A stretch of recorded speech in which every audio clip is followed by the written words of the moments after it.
look at this Metabo HPT 10-inch miter saw compound. It'll untighten this to the bevel. Lock it down with the handle. You gotta install that when you get it. There's the blade. It's not really fine teeth.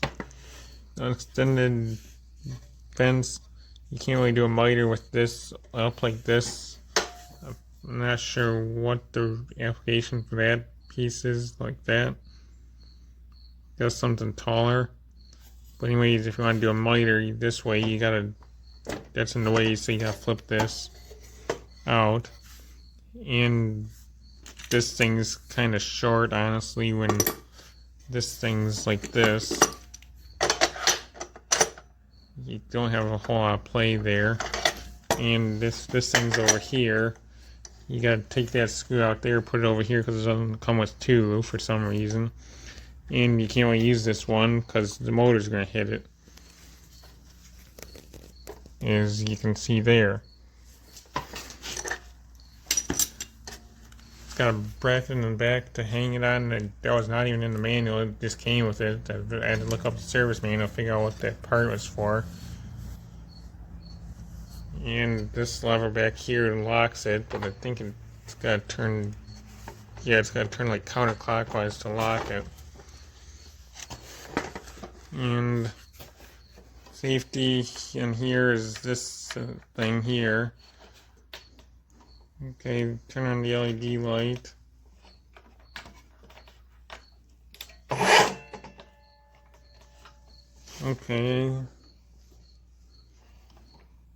Okay, I see what they say in the notes about this.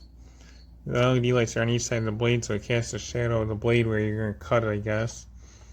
I guess it makes a little nice setup, probably better than lasers. And it seems fairly accurate, so that's a nice setup. And this is a 2x6, about the limit of what this thing can cut, so.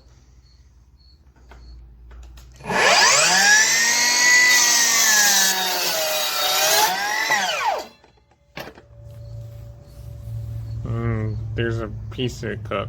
Fairly smooth, but it's not the most powerful saw, but for a cordless saw it seems relatively decent. Blade lock up here, I believe. Guard is plastic. I don't really care for plastic guards all that much, but whatever. Got grating in there for, I guess, air or something. There's the blade. I believe this is a brushless motor. Battery level thing turns off the LED. Here's the battery. Lock it in with that. And then you can carry it. Dust bag, the standard clip release thing. This thing's relatively light for a saw, so that's fairly nice. But I think the main thing I dislike is that fence, the way this thing goes in, and there's only one screw for it. Directions are kind of odd. It wasn't all that detailed how would you looking at the saw or anything. And the thing in the back there wasn't even in directions. I almost assumed it was just an extra part that I got thrown in, and I was almost going to throw it out. But seems relatively decent for a saw, but I don't know, for the price it seems kind of steep. But that was supposed to be a better brand, but this thing seems kind of basic for almost a little over $300, so I guess that's my only contention really with this thing.